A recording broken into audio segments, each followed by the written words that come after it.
So whenever a woman says something like that, it's just gold, right? And sometimes all you have to do is listen and say, yeah, like I understand. That is really hard. Just know that I really appreciate everything that you're doing and just be silent. Let that hang. Then she might say, yeah, but it's really hard. And you can like just hold her hand and say, I get it. It is. I really understand. But it's also beautiful. And then see what she says next. So the first step is always just going to be make sure that she knows 100% that you understand what she's feeling. Because women really hate it when they don't think that the man actually knows what their emotional world is like. It's a really scary thing for a woman to be facing the difficulties of life, and we all have them, facing those difficulties and feeling like the man has no clue what she's going through. You need to empathize more with that. And then, depending on what she says, the next step might be you'd say something like, okay, so if I've understood you correctly, you feel like it's a real grind just servicing them all the time. And she'll say, hopefully, yeah, that's it.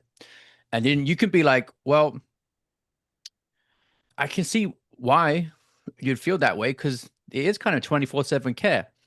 What are some of the things that you're finding most frustrating? And then we want to try to get into some specifics.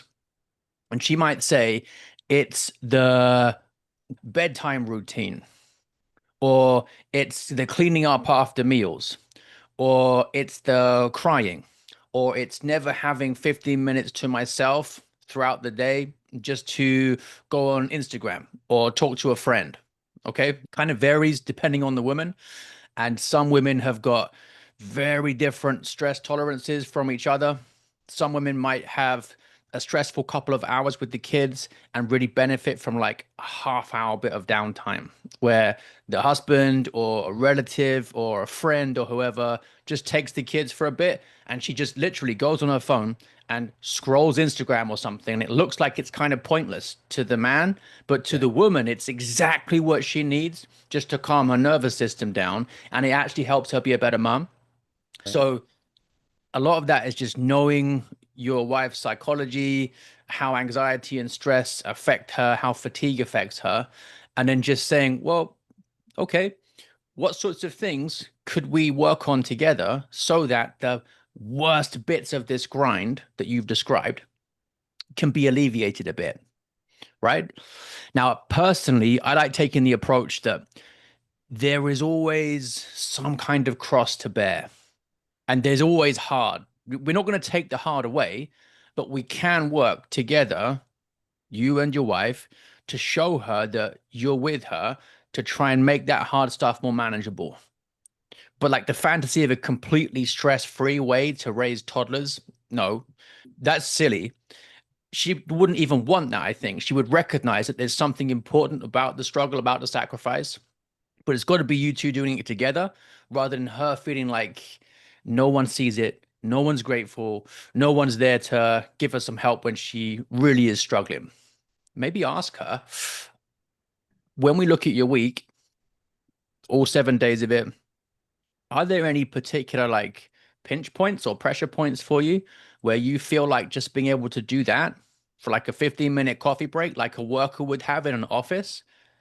Do, would key moments where we could introduce that make a big difference to you?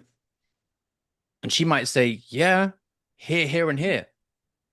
Take the kids for 15 minutes, go for a walk, go for a play in the garden, like wrestle them or something. And just like the difference it makes to her is way more than you'd imagine.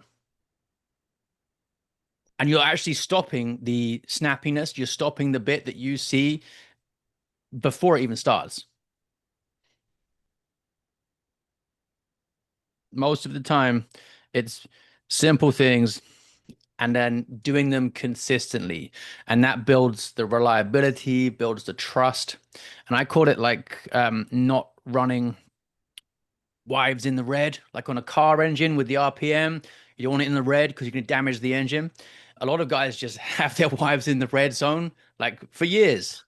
They don't really see what's going on because they're not asking. And it's such a basic thing, isn't it? Like, how are things going for you? And just shut up and listen. She says something, ask a new question, deeper and deeper levels of just curiosity and empathy. That's what she needs. And that's the emotional providing, the emotional protecting. The guys who are very focused on bringing in the money tend to neglect, right? I am the provider, the protector. Look at the bank account. Why aren't you happy? And then there's so many other ways in which she needs providing for and protecting. A lot of guys would make that mistake of basically saying, I don't love the way I've seen you be with the kids recently. And problem with that is right away, there's a part of her, it might even be a big part of her, that's thinking, I'm a bad mom. I'm a bad wife. And I really don't think we need to add to that perception of herself that's already there. Like, I don't think she loves the way she is with them in those moments. And I think she probably has enough feelings about being frustrated and not enjoying time with them as much as she thinks she should be enjoying it. So, what you should do is actually just use more questions rather than stating something blunt like that. And just Yeah. wait until she says something like that herself. I'm not really happy with the way that I'm noticing how I'm talking to the kids or how I'm feeling around them. And then you can say, like, yeah, I completely get that. Must be tough. Then it's come from her because of your questions rather than coming from you as an assault on her identity. Can you see the difference? Is way more powerful if you use your questions to, like, I call it penetrating the wife psychologically, because so many guys are really obsessed with just like sex is something physical. But actually, these kinds of conversations where you're showing her that you get her, you know what her emotional world is like, they build that kind of trust in you and they show that you care. And although it sounds weird, so much of what happens in the bedroom for these guys who have reached the point of a dead bedroom, it started outside it, right? Outside the bedroom was the thing that went wrong first. Then the bedroom went wrong, and that's the symptom that finally wakes the guy up. But actually, the problems were all in these kind of discussions. The woman didn't feel listened to, didn't feel understood, thought there was no empathy, no curiosity. The man was too busy elsewhere. Emotional connection's dead. Then physical connection goes as a result afterwards. So that's like a vicious cycle.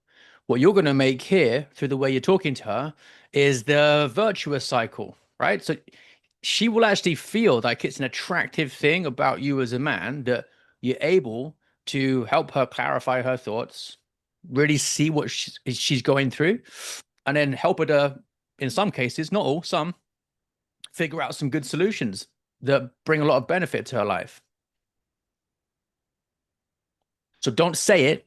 Instead, ask the right questions, get her to say it, and then paraphrase and empathize hard.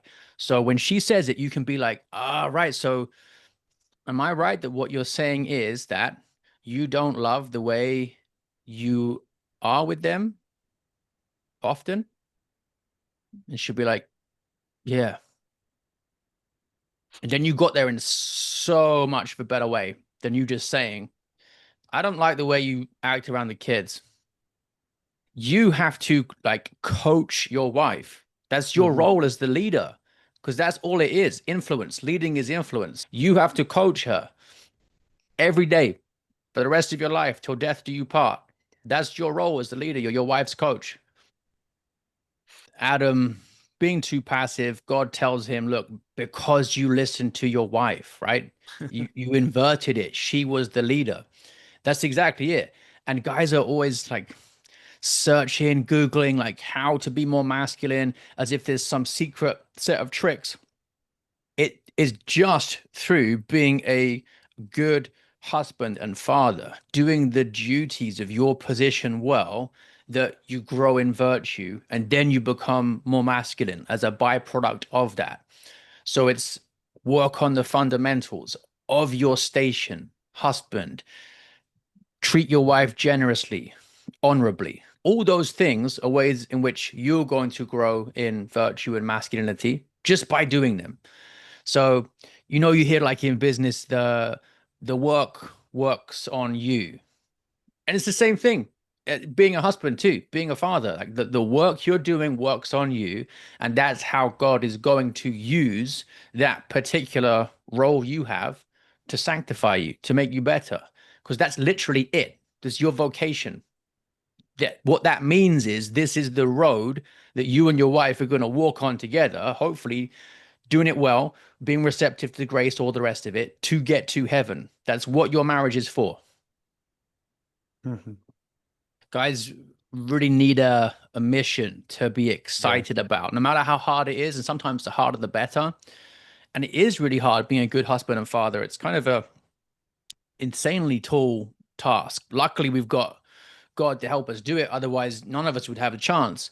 But That's true. recognizing that, like, this is the mission, this is how Yeah. much it matters, and it's really exciting, is basically step one to taking it seriously. This is who you are. This is who you're called to be. This is the measure of everything. There are a million and one different ways you could fulfill the material provider role, right? Some guys are going to go and collect trash. Other guys are going to be CEOs, whatever. God doesn't actually really care about that.